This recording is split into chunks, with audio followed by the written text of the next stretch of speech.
Aparat kepolisian Polres Batang mengamankan seorang pria yang tertangkap basah mencabuli dua anak di bawah umur di sebuah gubuk. Korban yang dicabuli merupakan anak laki-laki dengan jumlah sementara 4 orang.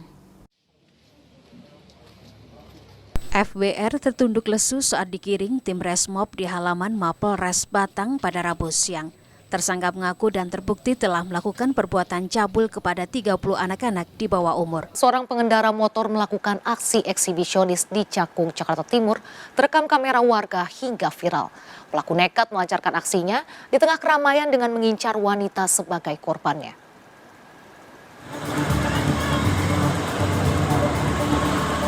Video amatir merekam seorang pengendara motor yang tengah melakukan aksi bejat eksibisionis di pinggir Jalan Tipar, Cakung, Jakarta Timur.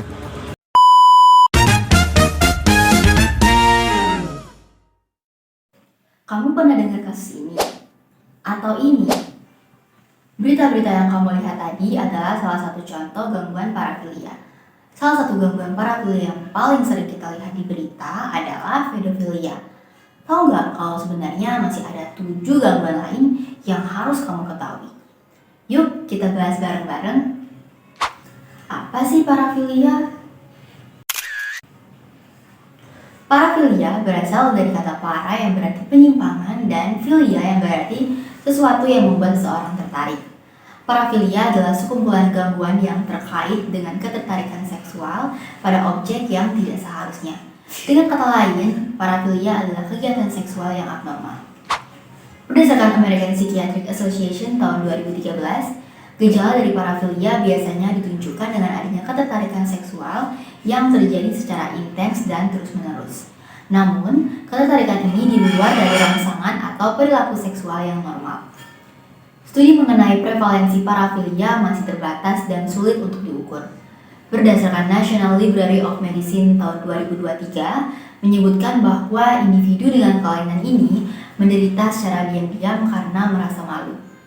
Sebagian besar penderita penyimpangan seksual ini adalah laki-laki sebesar 3% dari populasi laki-laki dan hanya 1% diantaranya adalah perempuan. Dalam Diagnostic and Statistical Manual of Mental Disorders seri keempat, gangguan parafilia diklasifikasikan menjadi 8 kondisi, yaitu eksibisionisme, fetisisme, frotteurisme, pedofilia, masokisme, sadisme, transvestisme, dan voyeurisme. Yang pertama yaitu voyeurisme. Voyeurisme ialah gangguan yang membuat individu merasa bergairah ketika mengamati atau melihat secara diam-diam pada orang yang sedang telanjang, sedang melakukan aktivitas seksual, atau sedang membuka pakaian. Gangguan ini umumnya diderita oleh individu yang telah berusia 18 tahun. Kemungkinan gangguan ini diderita oleh pria sebanyak 12% dan pada perempuan sebesar 4%. Faktor penyebabnya bisa karena pengalaman pelecehan seksual di masa lalu, penyalahgunaan zat narkotika, dan hiperseksualitas. Yang kedua yaitu eksibisionisme. Eksibisionisme merupakan bentuk dari fantasi dan dorongan seksual yang membuat seseorang memiliki kebiasaan menunjukkan alat kelaminnya kepada orang asing tanpa adanya persetujuan dari orang tersebut. Penderita ini umumnya melakukan aksinya di depan umum, namun dalam kondisi di mana korban tidak dapat menjangkaunya. Kemungkinan lelaki menderita gangguan ini adalah 2% hingga 4%. Sedangkan pada wanita masih belum diketahui pasti, namun diyakini jauh lebih rendah dari laki-laki. Terdapat beberapa faktor penyebab eksibisionisme seperti pengalaman korban pelecehan seksual, gangguan kepribadian antisosial, dan penggunaan alkohol atau narkoba. Yang ketiga yaitu frotteurisme. Frotteurisme ialah perilaku menyimpang di mana seseorang mendapatkan kepuasan dengan cara menempelkan atau menggosokkan alat genitalnya kepada orang lain dengan sengaja tanpa persetujuan orang tersebut. Gangguan ini dapat terjadi pada 30% pria dewasa dalam populasi umum. Frotteurisme ini biasanya terjadi di tempat-tempat seperti transportasi umum, kayak bus gitu, atau angkutan umum seperti Transjakarta. Yang keempat yaitu masokisme. Masokisme ialah gangguan yang membuat individu merasakan kepuasan seksual dengan cara diikat, dipermalukan, dipukuli, dan dibuat menderita. Masokisme dapat menyebabkan kematian karena penderitanya menjadi korban aktivitas berbahaya. Jumlah kasus masokisme belum diketahui pasti. Namun, di Australia diperkirakan bahwa 2,2% pria dan 1,3% wanita telah terlibat dalam kegiatan tersebut. Yang kelima yaitu sadisme seksual. Sadisme umumnya berpasangan dengan masokisme dan disebut sadomasokisme. Pengidap gangguan ini merasakan kepuasan seksual dari penderitaan fisik maupun psikologis yang dialami oleh lawannya. Jadi itu penderita sadisme ini sebagai pelakunya dan dia merasa puas kalau lihat lawan mainnya menderita. Dan ini tuh bisa terjadi tanpa adanya konsen atau persetujuan dari korban yang diberikan kekerasan. Sebanyak 2% sampai 30% penjahat seksual di Amerika Serikat, kurang dari 10%-nya itu memiliki gangguan sadisme seksual. Di antara individu yang telah melakukan pembunuhan dengan motif seksual, tingkat gangguan sadisme seksual berkisar dari 37% hingga 75%. Yang keenam yaitu pedofilia.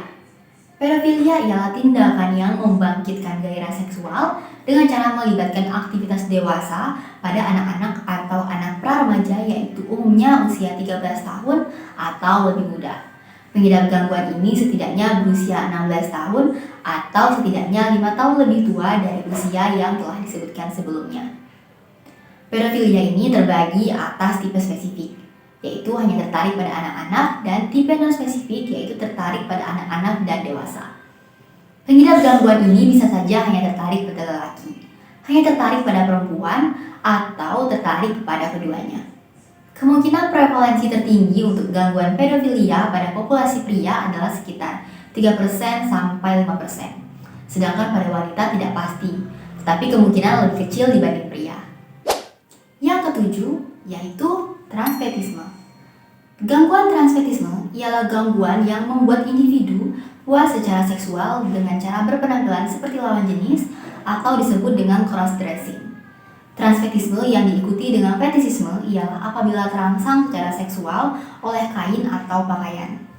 Studi berbasis populasi yang pertama terhadap 2.450 pria dan wanita yang dipilih secara acak menunjukkan bahwa 2,8% pria dan hanya 0,4% wanita yang melaporkan episode fetisisme transvestit.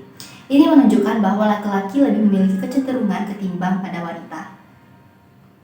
Yang kedelapan yaitu fetisisme.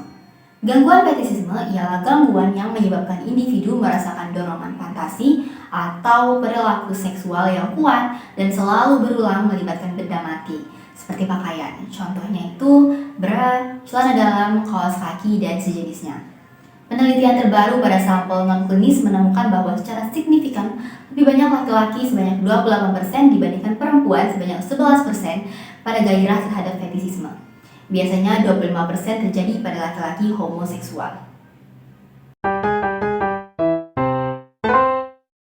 Dari beberapa faktor penyebab yang udah disebutin tadi, ada beberapa faktor peluang yang membuat individu mengalami gangguan parafilia, yaitu yang pertama, pola asuh orang tua yang permisif, yaitu tidak adanya komunikasi dua arah antara anak dan orang tua. Yang kedua, ibu yang terlalu dominan dalam pengasuhan.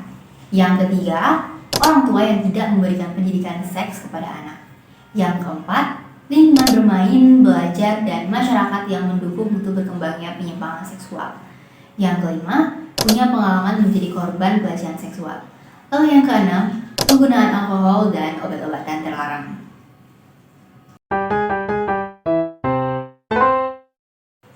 Ada beberapa upaya pencegahan parafilia, diantaranya yaitu yang pertama, komunikasi dua arah antara orang tua dan anak. Yang kedua, peran orang tua sebagai pendamping, pendidik, dan pemantau dalam pendidikan seks kepada anak. Yang ketiga, menghindari media sosial yang mengandung unsur pornografi dan porno aksi. Yang keempat, tidak mengonsumsi alkohol dan obat-obatan terlarang. Yang kelima, menambah ilmu pengetahuan tentang aktivitas seksual yang sehat dengan cara mengikuti seminar kesehatan atau membaca konten-konten terkait. Lalu yang keenam, memilih lingkungan belajar dan bermain yang mendukung untuk kegiatan-kegiatan positif. Pengobatan parafilia biasanya dalam bentuk terapi. Di antaranya yaitu terapi perilaku kognitif, terapi kelompok, dan terapi hormon serta obat-obatan. Terapi ini berfungsi untuk yang pertama mengubah pola gairah dan ketertarikan seksual. Yang kedua, memodifikasi fungsi kognisi dan sosial untuk interaksi seksual yang tepat. Yang ketiga, mengubah kebiasaan agar tidak mengulanginya lagi. Lalu yang keempat, mengurangi dorongan seksual. Nah, sekarang teman-teman udah pada tahu kan apa itu gangguan parafilia beserta jenis-jenisnya. Kalau kamu pernah merasakan salah satu gejala tersebut dan gejala tersebut mempengaruhi kehidupan sehari-hari kamu, jangan langsung self-diagnose dan segera konsultasikan ke tenaga ahli profesional agar mendapatkan penanganan yang sesuai. Terima kasih ya udah menonton. Jangan lupa like, komen, subscribe, dan nyalain notifikasi supaya kamu gak ketinggalan video-video aku berikutnya. Bye!